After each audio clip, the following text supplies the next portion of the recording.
എല്ലാവർക്കും നമസ്കാരം. നമ്മുടെ പുതിയൊരു വീഡിയോയിലേക്ക് സ്വാഗതം. നമ്മുടെ ബിഗ് ബോസ് താരം ടോപ്പ് 5-ലുണ്ടായ അക്ബർ ഖാന്റെ ലീലാവിലാസങ്ങളൊക്കെ നമ്മൾ അറിഞ്ഞു കാണുമല്ലോ അല്ലേ? എന്നാൽ അറിയാത്തവർക്കായിട്ട് വേണ്ടിയിട്ടാണ് കേട്ടോ ഈ ഒരു വീഡിയോ.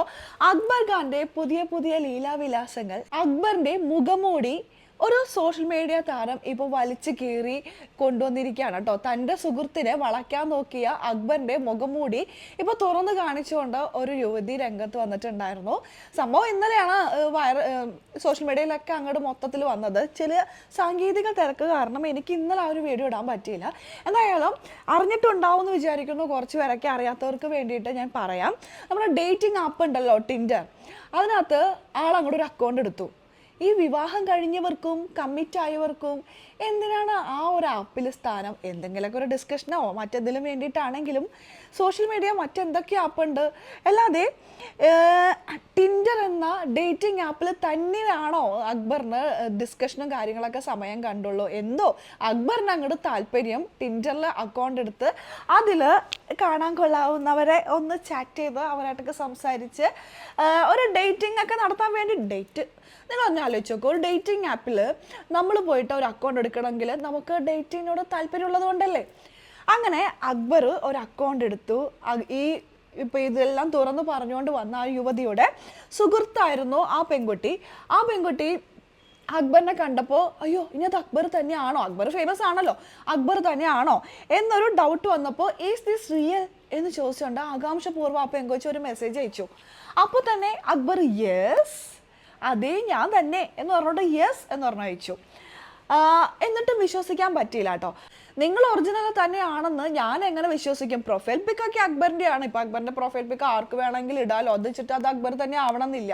അപ്പോൾ ഇത് നിങ്ങളാണ് ഒറിജിനൽ എന്ന് ഞാൻ എങ്ങനെ വിശ്വസിക്കും എന്ന് ആ ലേഡി അക്ബറിനോട് ചോദിച്ചു. അപ്പോൾ അക്ബർ പറയാണ്, പ്രൂവ് ചെയ്യാൻ ഞാൻ എന്താ ചെയ്യണ്ടേ, എന്തിനും ഞാൻ റെഡിയാണ്. അപ്പോൾ ആ പെൺകുട്ടി പറഞ്ഞു, നമ്പറൊക്കെ ഷെയർ ചെയ്യാൻ പറഞ്ഞാൽ അത് ബുദ്ധിമുട്ടാവുമെന്ന് എനിക്കറിയാം, അതുകൊണ്ട് നിങ്ങളുടെ ഇൻസ്റ്റാ അക്കൗണ്ടിൽ നിന്ന് ഒരു ഹായ് വിട്ടാൽ മതി.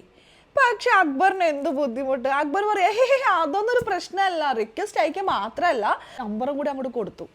എന്താ നോക്കണേ അല്ലേ? നല്ല ഫാൻസി നമ്പറൊക്കെയാണ് കേട്ടോ. പക്ഷെ ഞാൻ നമ്പർ പറയുന്നില്ല. നമ്പറൊക്കെ ഇപ്പോൾ എല്ലാവർക്കും അറിയാമായിരിക്കും, സോഷ്യൽ മീഡിയയിലുണ്ട്. ഞാനായിട്ടതൊന്നും പറയുന്നില്ല. എന്തോ ആർക്കെങ്കിലൊക്കെ വിളിച്ച് വല്ല ചീത്തയൊക്കെ പറയാൻ തോന്നിയിട്ട് ഇനിയിപ്പോൾ ലാസ്റ്റ് നമ്പർ നമ്മുടെ കിട്ടിയാന്നൊന്നും പറയണ്ടല്ലോ. എന്നാലും എല്ലാവർക്കൊക്കെ അറിയാമായിരിക്കും. എന്തോ ചങ്ങായിയുടെ നമ്പറും കൊടുത്തു, ഒരു കുഴപ്പമില്ല. ഇത് കണ്ടപ്പോൾ സുഹൃത്തിനൊക്കെ അങ്ങോട്ട് സന്തോഷമായി. എന്ത് സെലിബ്രിറ്റി ആയിട്ടുള്ള ഒരാൾ തനിക്ക് റിക്വസ്റ്റ് അയക്കുന്നു ഡേറ്റിങ്ങിന് വേണ്ടിയിട്ട്. ഒരു പക്ഷേ കുറച്ചും കൂടെ നീണ്ടു പോയിട്ടുണ്ടെങ്കിൽ. എന്നാലും ആ അക്കൗണ്ടിലേക്ക് കറക്റ്റായിട്ട് കയറി നോക്കിയപ്പോഴാണ് ആൾ മാരീഡ് ആണെന്ന് അറിഞ്ഞത്. എന്നാൽ ഈ മാരീഡ് ആയിട്ടുള്ള ആൾക്കാർക്ക് ഇവിടെ എന്താണ് ഈ കാര്യം? ഈ ഡേറ്റിംഗ് ആപ്പിലേക്ക് മാരീഡ് ആയിട്ടുള്ളവർക്ക് എന്താണ് ഈ കാര്യം? ഒരു പക്ഷേ എല്ലാവർക്കും അപ്പോൾ നിങ്ങൾക്ക് ഡൗട്ട് തോന്നും, ഇത്ര സെലിബ്രിറ്റി ആയിട്ടുള്ള ഒരാൾ അല്ലെങ്കിൽ ബിഗ് ബോസിലെ ടോപ്പ് 5-ലുണ്ടായ അക്ബർ ഖാനെ അവർക്ക് അറിയില്ലായിരുന്നോ വിവാഹം കഴിഞ്ഞതാണെന്നുള്ളത്?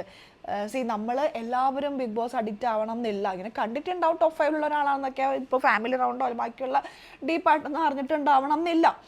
അതുകൊണ്ടൊക്കെ ആയിരിക്കാം. എന്തോ അക്ബർ മാരീഡ് ആണെന്ന് മനസ്സിലായതുകൊണ്ട് ആ ഒരു റിലേഷൻ അവിടെ വെച്ച് നിർത്തി. അപ്പോൾ ആ പെൺകുട്ടി പറയുന്നുള്ളൂ, നിങ്ങൾ മാരീഡ് ആണെന്ന് എനിക്ക് മനസ്സിലായി, അതുകൊണ്ട് ഞാനിവിടെ വെച്ച് നിർത്താണ്, ഇത് മുന്നോട്ട് പോയാൽ ശരിയാവില്ല എന്ന് പറഞ്ഞുകൊണ്ട് ആ ലേഡി അത് അവിടെ വെച്ച് നിർത്തിയത് കൊണ്ട്. അതേസമയം ഇത് കണ്ടിന്യൂ ചെയ്ത് പോയിരുന്നെങ്കിൽ എവിടെ എത്തുമായിരുന്നോ ഈ റിലേഷൻ? അല്ലെങ്കിൽ ഇത് അക്ബറിനെ സംബന്ധിച്ച് ഒരു ടൈം പാസ്സൊക്കെ ആയിരിക്കാം. ഒരു കല്യാണം കഴിഞ്ഞു, ഭാര്യയുണ്ട്. ഞാൻ നോക്കിയിട്ട് അക്ബറിൻ്റെ ഭാര്യ നല്ല സുന്ദരിയാണ്, നമ്മളെല്ലാവരും കണ്ടതല്ലേ, നല്ല ഒരു കുറവില്ല. നോർത്ത് ഇന്ത്യൻ ആണെന്ന് മാത്രമേ ഉള്ളൂ, എന്നാലും മലയാളമൊക്കെ അത്യാവശ്യം മനസ്സിലാവുകയും സംസാരിക്കുകയൊക്കെ ചെയ്യും. അക്ബർ ബിഗ് ബോസ് വീടിൻ്റെ അകത്തായിരുന്നപ്പോൾ അക്ബറിന് വേണ്ടി ചത്ത് പണിയെടുക്കായിരുന്നു ആൾ, അക്ബറിനൊന്ന് വിജയിപ്പിച്ച് കിട്ടാൻ വേണ്ടിയിട്ട്. പക്ഷെ എന്തെങ്കിലും ചെയ്യാൻ പറ്റും? ഭർത്താവിൻ്റെ അല്ലെങ്കിൽ അക്ബറിൻ്റെ ഈ ഒരു ചീഞ്ഞ സ്വഭാവമൊക്കെ ലൈവ് കണ്ടുകൊണ്ടിരുന്നത് നമുക്ക് അറിയാമായിരുന്നു. അതുകൊണ്ട് തന്നെ അക്ബറിന് അങ്ങോട്ട് സപ്പോർട്ട് കിട്ടിയിട്ടുണ്ടായിരുന്നില്ല. പലവട്ടം അനുമോള് പറഞ്ഞിട്ടുണ്ട് അല്ലേ, അക്ബറിൻ്റെ സ്വഭാവം ഇങ്ങനെയാണ്, അക്ബറിൻ്റെ നോട്ടം ശരിയല്ല, അക്ബറിൻ്റെ സംസാര രീതി ശരിയല്ല എന്നൊക്കെ. ജിസേലിൻ്റെ അടുത്ത് അതിൽ തന്നെയാണ്. ജിസേലിൻ്റെ അടുത്ത് പറഞ്ഞ ഓർക്കുന്നുണ്ടോ? ജിസേലിൻ്റെ ബോഡി ഷേപ്പിനെ കുറിച്ചും ഒക്കെ എന്തൊക്കെ വർണ്ണനകളൊക്കെ ആയിരുന്നു. അപ്പോൾ ഒരു നല്ലൊരു പുരുഷൻ അല്ലെങ്കിൽ കല്യാണം കഴിഞ്ഞു അല്ലെങ്കിൽ കമ്മിറ്റഡ് ആയിട്ടുള്ള അല്ലെങ്കിൽ നമുക്ക് വേണ്ടി ആരെങ്കിലും പുറത്ത് കാത്തിരിക്കുന്ന ഒരു പാർട്ട്ണർ അല്ലെങ്കിൽ അങ്ങനെയുള്ളൊരു പുരുഷനായിക്കോട്ടെ സ്ത്രീ ആയിക്കോട്ടെ മറ്റൊരാളെ കാണുമ്പോൾ ഇങ്ങനെയൊക്കെ ഒന്നും പെരുമാറില്ല. അങ്ങനെ പെരുമാറുന്നുണ്ടെങ്കിൽ അവർക്കുള്ള റിലേഷൻ റിയൽ അല്ല. അക്ബർ അത്രത്തിൽ തന്നെയാണ്. അതുകൊണ്ട് പലപ്പോഴും എനിക്ക് ഓർമ്മയുണ്ട് വന്ന് 2 ആഴ്ച കഴിഞ്ഞപ്പോൾ തന്നെ അനുമോള് പറയുന്നത്, അവർ പുറത്തിരുന്നിട്ട് ഗാർഡനിൽ നിന്നിട്ടാണ് എനിക്കൊന്ന് ശൈത്യ ഉള്ളപ്പോഴാണ് അവരടുത്തൊക്കെ ഇന്ന് പറയുന്നത്, എനിക്ക് അക്ബറിൻ്റെ നോട്ടം കാണുമ്പോൾ പേടിയാകുന്നു, അക്ബറിൻ്റെ നോട്ടം ശരിയല്ല. ഇത് പലവട്ടം പറഞ്ഞിട്ടുണ്ട്. ഇപ്പോൾ അത് കറക്റ്റ് ആണെന്ന് ആ സമയത്ത് ലാലേട്ടൻ ഉൾപ്പെടെ എല്ലാവരും അനുമോളെ കടിച്ച് കീറി. അത് ശരിയല്ല, ഇത് ശരിയല്ല, നിങ്ങൾ എന്താണ് ഇങ്ങനെ. അക്ബർ വരെ കരഞ്ഞ് എൻ്റെ ഉമ്മ എന്നൊക്കെ പറഞ്ഞ് കരഞ്ഞ് എന്തൊക്കെ പറഞ്ഞതാ. ഇപ്പോൾ മനസ്സിലായില്ലേ എന്താ സത്യം എന്നുള്ളത്. ഇതാ പറയുന്നത്, കർമ്മ അല്ലെങ്കിൽ ദൈവം ഒക്കെ ഉണ്ട്. നമ്മൾ ചെയ്യുന്നത് എന്താണോ അത് ഒരുപക്ഷെ ദൈവമായിട്ട് എപ്പോഴെങ്കിലും പുറത്തു കൊണ്ടുവരും. ഇപ്പം 100 ദിവസം കഴിഞ്ഞ് പുറത്തിറങ്ങി അധികം നാളാവണേക്ക് മുമ്പ് അക്ബറിൻ്റെ സ്വഭാവം പുറത്തു കൊണ്ടുവന്നു അല്ലേ. ഇതിപ്പോൾ പകല് പോലെ വ്യക്തമാണ് അക്ബർ ആണ് ഇയാളെന്ന്. അക്ബർ എല്ലാം എന്നൊക്കെ പറഞ്ഞുകൊണ്ട് കുറേ ഫാൻസൊക്കെ വരും. ഇപ്പോൾ ഇതിൻ്റെ ഈ വീഡിയോയുടെ താഴെയും എന്നെ തെറി പറഞ്ഞുകൊണ്ടൊക്കെ വരുമായിരിക്കാം. പക്ഷേ നിങ്ങൾ ആ ബ്ലൂ ടിക്ക് നോക്കും മാഷേ അല്ലെങ്കിൽ ചങ്ങായിസെ, അതിനകത്ത് ഇത് മനസ്സിലാവും അക്ബറിൻ്റെ റിയൽ അക്കൗണ്ടിൽ നിന്നാണ് ഇത് വന്നിരിക്കുന്നത് എന്നുള്ളത്. ലോക കോഴി എന്ന് വേണമെങ്കിൽ പറയാം. അത്തരത്തിലാണ് കാര്യങ്ങളുടെ പോക്കട്ടോ. കല്യാണം കഴിഞ്ഞിട്ട്, കല്യാണത്തിന് മുമ്പ് ചെയ്യുമ്പോൾ നമ്മൾ അതിൻ്റെതായ സെൻസിലെടുക്കും. പക്ഷെ കല്യാണം കഴിഞ്ഞിട്ടും ഇങ്ങനെ ചെയ്യുവാണെങ്കിൽ ഉദ്ദേശം എന്തായിരുന്നു? ഉദ്ദേശം എന്താണെങ്കിലും അത്രയ്ക്ക് നല്ല ഉദ്ദേശമൊന്നും അല്ലായിരുന്നു എന്ന് എനിക്ക് ഉറപ്പാണ്. നിങ്ങൾക്ക് അങ്ങനെ തോന്നില്ലേ? ഇതൊക്കെ കൊണ്ടാണ് അക്ബറിന് വലിയ ഫാൻസ് ഇല്ലാണ്ടിരുന്നത്. നമ്മൾ പറയുമ്പോൾ ഒന്ന് വലിയ കുറ്റം, അക്ബറിനെ നിങ്ങളെന്ത് അങ്ങനെ പറയണേ, നിങ്ങളെന്തിന് ഇങ്ങനെ പറയണേ. ഇതാണ് അക്ബറിൻ്റെ സ്വഭാവം. ഇത് കുറച്ച് സൈക്കോളജി ഒക്കെ പഠിച്ചുകൊണ്ട് തന്നെ എനിക്ക് കുറച്ച് കാര്യങ്ങളൊക്കെ കണ്ടാൽ മനസ്സിലാവും. അക്ബറിനെ കണ്ടപ്പോൾ തന്നെ എനിക്ക് മനസ്സിലായി ആളത്രയ്ക്ക് വെടുപ്പല്ലെന്ന്, അല്ലെങ്കിൽ അനുമോള് പറഞ്ഞതൊക്കെ കറക്റ്റ് ആണെന്ന്. അതൊക്കെ കൊണ്ട് തന്നെയാണ് നമ്മൾ അക്ബർ അങ്ങനെയാണ്, അക്ബർ ഇങ്ങനെയാണെന്നൊക്കെ പറഞ്ഞ് വീഡിയോ ഇട്ടുകൊണ്ടിരുന്നത്. അപ്പോൾ അക്ബറിന് എന്തിനാ നിങ്ങളിങ്ങനെ പറയണേ, നീ ആരാടി അക്ബറിനെ പറയാന്നൊക്കെ പറഞ്ഞു. ഇപ്പം അക്ബറിൻ്റെ സ്വഭാവം കറക്റ്റായിട്ട് ഇപ്പം എല്ലാവർക്കും മനസ്സിലായി കാണുമല്ലോ. ഇതാണ് അക്ബറിൻ്റെ സ്വഭാവം. പക്ഷേ ഇതൊക്കെ ഓർക്കുമ്പോൾ എനിക്ക് ഓർമ്മ വരുന്നത്, അക്ബർ 100 ദിവസം കഴിഞ്ഞ് പുറത്തേക്ക് വന്നപ്പോൾ അക്ബറിൻ്റെ ഭാര്യ ഇങ്ങനെ അപ്പുറത്ത് ബോഡി ഗാർഡിനെയൊക്കെ വെച്ചിട്ട് ഒരു ബ്ലാക്ക് ഡ്രസ്സിൽ കൂളിംഗ് ഗ്ലാസ് ഒക്കെ രാത്രി വെച്ചിട്ട് വന്നില്ലായിരുന്നോ അക്ബറിനെ പിക്ക് ചെയ്യാൻ? രാത്രിയാന്ന് തോന്നുന്നു പിക്ക് ചെയ്യാനായിട്ട്. അപ്പോൾ അക്ബർ വൈഫിനെ മൈൻഡേ ചെയ്യുന്നുണ്ടായിരുന്നില്ല. ഉമ്മേനെയും ബാക്കിയുള്ളവരൊക്കെയായിരുന്നു കെട്ടിപ്പിടിക്കുന്നുണ്ടായിരുന്നത്, ഹഗ് ചെയ്യുന്നുണ്ടായിരുന്നതൊക്കെ. ഇപ്പം ഞാൻ അതൊക്കെ ഓർക്കുകയാണ് കേട്ടോ. എന്തായാലും വളരെ മോശമായിപ്പോയി. ഈ വീട്ടിൽ അക്ബർ നല്ലൊരു ഭാര്യ ഉള്ളപ്പോൾ പുറത്തേക്ക് ഒരു ഡേറ്റിംഗ് ആപ്പിന് വേണ്ടി ഇങ്ങനെ കഷ്ടപ്പെട്ട ഒരു ആപ്പിൽ അക്കൗണ്ട് എടുത്ത് ഒരു പെൺകുട്ടിയെ ചാറ്റ് ചെയ്ത് ഞാൻ റിയൽ ആണ് എന്ന് പ്രൂവ് ചെയ്യാൻ വേണ്ടിയിട്ട് സ്വന്തം അക്കൗണ്ടിൽ നിന്ന് മെസ്സേജ് അയച്ച് തൻ്റെ കോണ്ടാക്ട് നമ്പറൊക്കെ കൊടുത്തു. എന്നിട്ട് ഇങ്ങനെയൊക്കെ പോണത് കാലിൻ്റെയൊക്കെ ആവശ്യമുണ്ടോ? ചക്കിക്കൊത്ത ചങ്കരം എന്നൊക്കെ പറയില്ലേ. വീടിനകത്ത് അവർ കുറച്ച് ഫ്രണ്ട്സ് ഉണ്ടായിരുന്നു, ഒരു തിക് ഫ്രണ്ട്സ് ആയിരുന്നു. ഒരാളുടെ കുറച്ച് നാൾ മുമ്പ് നമ്മൾ കുറച്ച് കാര്യങ്ങളൊക്കെ സോഷ്യൽ മീഡിയയിൽ വന്നു, ഉറ്റ ചങ്ങായിയുടെ വീണ്ടും വന്നു. അപ്പോൾ എന്താ പറയുക, ഒരേപോലെയുള്ളവരെ ഒരുമിച്ച് കൂടാന്നൊക്കെ പറയില്ല. അതൊക്കെ ഒരേ വൈബുള്ളവർ ഇങ്ങനെ ചങ്ങായിമാരാവെന്നും അറിയില്ലേ. അതാണ് കേട്ടോ, ആ ചങ്ങായിസിനെയാണ് നമ്മൾ വീട്ടിൽ കണ്ടത്. പുറത്തിറങ്ങിയിട്ട് അങ്ങനെയൊക്കെ തന്നെയാണ്.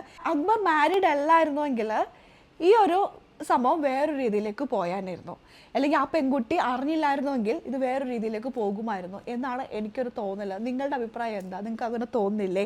ബിഗ് ബോസ് വീടിനകത്ത് വെച്ച് അനുമോള് പലപ്പോഴും ഈ കാര്യങ്ങളൊക്കെ ഹൈലൈറ്റ് ചെയ്ത് പറഞ്ഞിട്ടുണ്ട്. ഇപ്പം ഞാൻ ഈ ഒരു വിഷയത്തിൽ ഇടുന്നതല്ല, ആ സമയത്ത് നമ്മളെല്ലാവരും പലരും കുറ്റപ്പെടുത്തിയിട്ടുണ്ടായിരുന്നു. ഇപ്പോൾ അതും ഇതും ഒക്കെ വെച്ച് നോക്കുമ്പോൾ എവിടേക്കോ എന്തൊക്കെയോ ഒരു സ്പെല്ലിംഗ് മിസ്റ്റേക്ക് തോന്നുന്നില്ലേ? പിന്നെ കല്യാണം കഴിഞ്ഞ ഒരാൾ ഇപ്പം സെലിബ്രിറ്റി, ഇപ്പം അക്ബർ ബിഗ് ബോസിലേക്ക് വന്ന ഒരു സെലിബ്രിറ്റി ആണ്.